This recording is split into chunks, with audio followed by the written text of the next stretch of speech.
With the track work completely done on my model roller coaster of the Beast, there is one huge detail that is missing: the Beast's tunnels. The tunnels on the Beast in real life play a huge role in the Beast ride experience. Since the Beast is a terrain-conforming roller coaster, there are many instances where the Beast has to go underground. Tunnels also are placed in extremely intense moments, such as the final Helix, to really enhance the fear of that element. For the past 2 weeks, I've been hoarding cardboard boxes, so I can use them as the walls of the tunnels and use them for the covered sections that are located on the Beast. The first tunnel I built was the mine-themed tunnel right after the first drop. This was my first attempt at building a tunnel, and it didn't really come out looking very good, but it did get the job done and worked pretty well. Everything I built in this video was made out of very simple materials of cardboard and tape, as well as markers and some popsicle sticks. In hindsight, I should have used hot glue to make them much stronger than what they are right now, but I don't really plan on using these for another project, so I don't really want to waste all my time on building something that I'll throw out in like the next week or so. I was really just rushing to get all these tunnels done, so I was more focused on efficiency rather than making the tunnels last. And that efficiency definitely showed on this shedded portion I'm building right now. The shed turned out really lopsided, which made the walls brush up against the train as it rolled by. Basically, the tunnel was slowing down the train, and it was causing some problems because the train couldn't make it to the end of the layout. To make the posts that support the roof of the shed, I'm going to be cutting up popsicle sticks and sticking it into the little holes in the cardboard. Here I build the roof, and I put 2 strips of cardboard that would slide into the other end of the popsicle sticks, which would connect the whole structure together. One side of the popsicle sticks would go in here, and the other side would go on the bottom row of cardboard. Here are the popsicle sticks I'm talking about. Using some pliers, I cut them into a roughly equal length, and then I slid them on directly into the cardboard.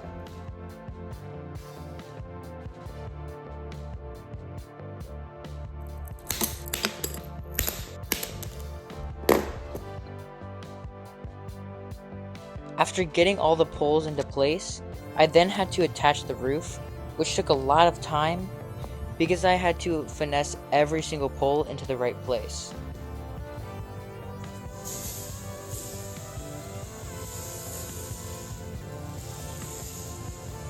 The tests show that the train isn't brushing up against anything right now, so let's move on to the next tunnel. This tunnel is much longer. It's really 3 different tunnel sections put together. It starts out by cutting through a hill in a concrete tunnel, then transitions into a wooded shed portion.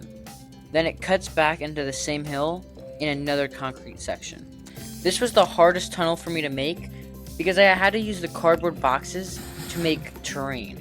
Using a whole box, I'm just going to cut holes where the entrances to the tunnels are. Here I sketch them out, then after cutting it, I try to fit it onto the track. Before moving on, I'm going to make sure that there's enough clearance for the train to make it through. Next, I'm going to trim back the box a little bit, and then start making the slopes of the hills.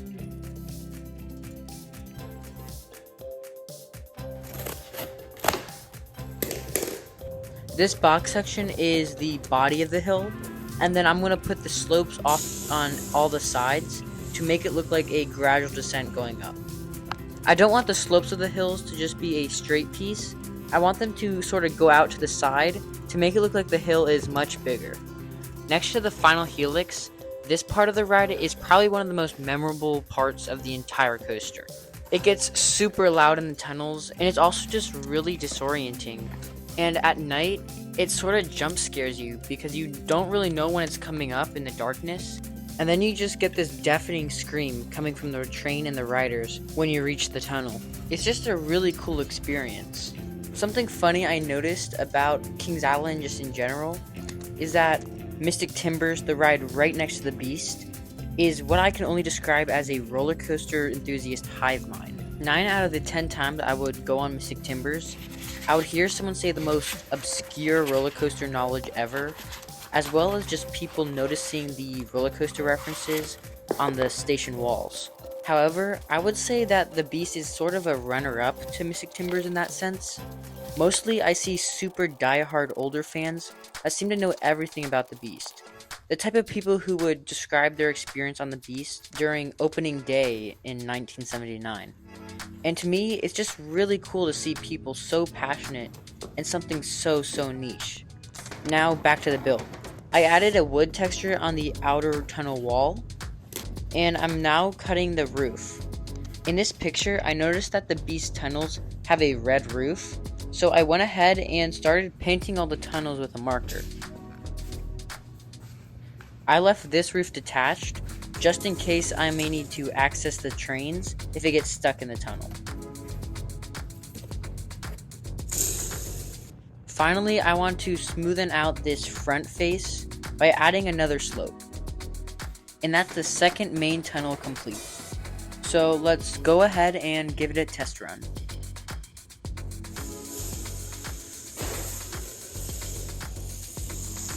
Later on, here's a test run with the lifts running.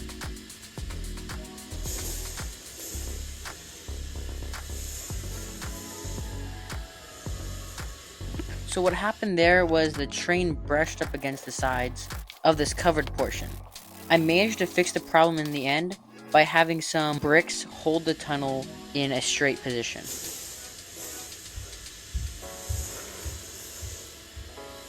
With the first half working again, let's focus our attention on the Beast's second half, and mainly the final helix. I put some pins on the side of the roller coaster supports to really lock this wall into place. Then I curled up another piece of cardboard to act as the inner wall, and off camera I cut out a shape for the roof. I decided to not physically attach any of these things together with duct tape. I want to have these loose and movable just in case I need to access the inside of the helix in case the train rolls back. I can cut down the height of the helix's tunnel a little bit because there's plenty of room for the train to make it through the element. So after some trimming, I put all the pieces back onto the helix. I put a line on this inner wall to also cut it down. So here's another test.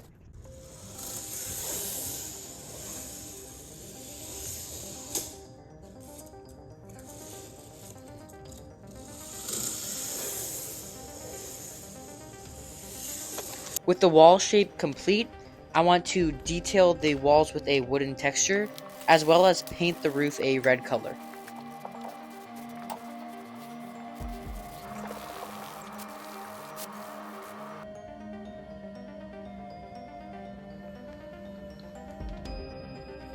With all the details complete, I put all the pieces back together again once more.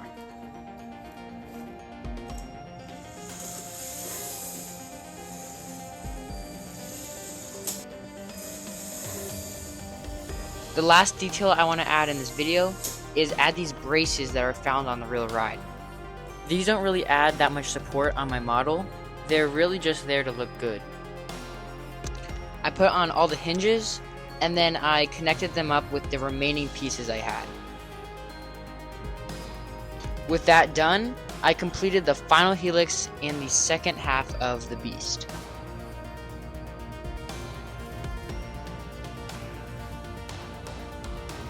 Finally, I wanted to make the stone wall in the mine-themed tunnel right at the start of the ride. With that done, my recreation of the world's longest wooden roller coaster is finally complete. This took me so long, about 2 months of planning, and all of my pieces. I'm so happy it's finally done, so here's the final test of the video.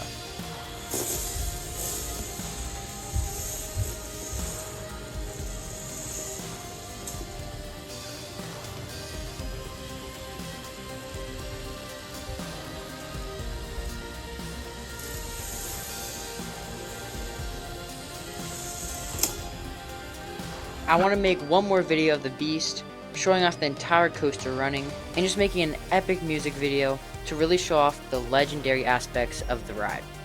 Thank you so much for watching. Goodbye.